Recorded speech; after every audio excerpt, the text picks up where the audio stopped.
Janet Gemmell with Cape Fear Family Law, and I'm here today with Garlande Powell. So she's going to talk to us today about boundaries.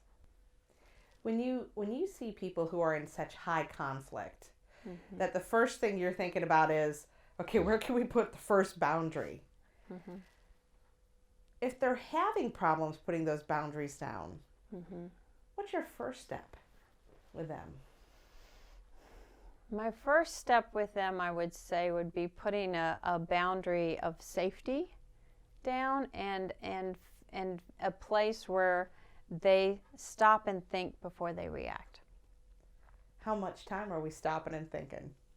Well, I'll say with a text, with a text, they probably want to give at least an hour. Because you're talking high conflict now, so at least an hour so they can let that emotion go. That feels like a long time with a text, right? It does. It does. And with an email, even 24 hours. When I put a boundary down, am I doing it so that I can get my needs met, or am I doing it because I want someone else to behave differently? It could be both, depending on the situation. I guess it could be both. So, it could be for safety reasons and to change things to get your needs met, but it could also be, in a sense, to hopefully change their behavior. But knowing that when you set that boundary, you can't make them behave differently, but you can say, I'm no longer okay with that behavior. So setting a boundary sometimes is saying, I've had enough of that behavior. I'm not okay with it anymore, and I'm not going to tolerate it. I just want to ask you the last question that popped into my head, which is, why is setting boundaries so hard? Because it's scary. It is scary to set a boundary, and it's scary to think, what am I going to do if they cross that line in the sand? And what are the consequences?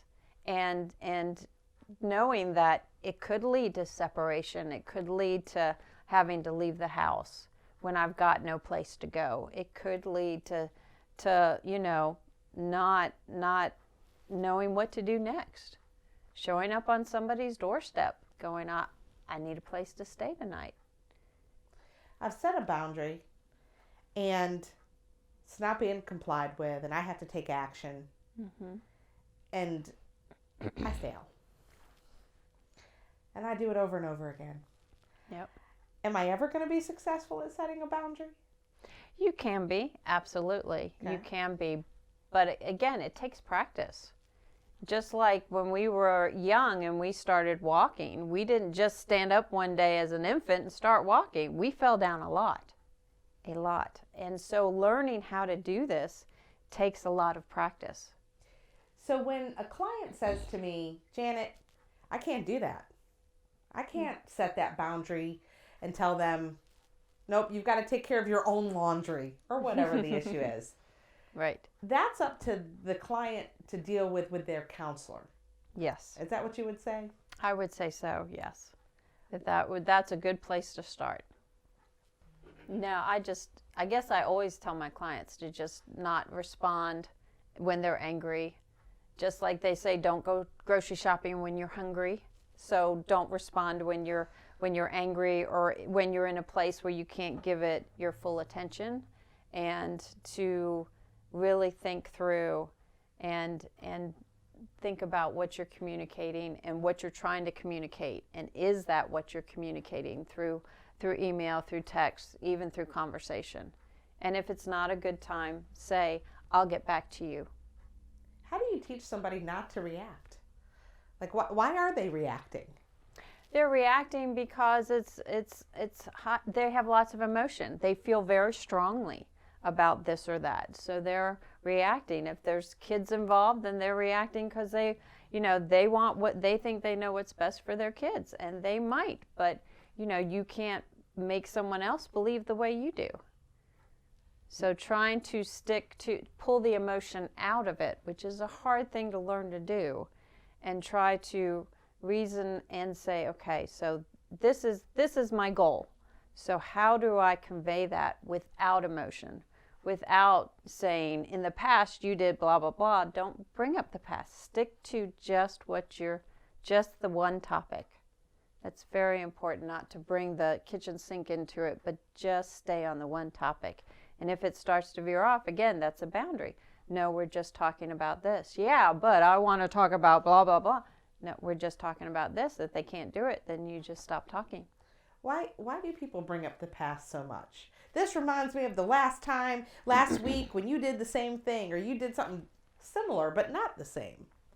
Again, it's sometimes it's a diversion to get off that topic that they don't want to talk about, that they don't want to try to finish. Sometimes they want to shift the blame. That, yes, I know I blew it, I know I drank, but last week you spent more on the credit card than you were supposed to, so let's talk about that. And then it is a diversion. So there's lots of reasons why. What other tactics do you have for clients that need to have brand new behaviors? Realizing again that it's going to take some time to make those muscles, because they've not had those muscles before. Just like, again, the infant trying to learn how to walk. They've got to develop to a certain point. They've got to flex those muscles. They've got to practice. If you don't use a muscle, it's going to atrophy. So if you've never built that muscle, you have nothing to start with. So we've got to start and work, and it's baby steps, but it's doable. We all are given the ability to learn and grow. So you have to set boundaries, but you're going to get peace in the end. Tell us how you're going to set some new boundaries in your life. Thanks for watching. Subscribe, like, and we look forward to seeing you again.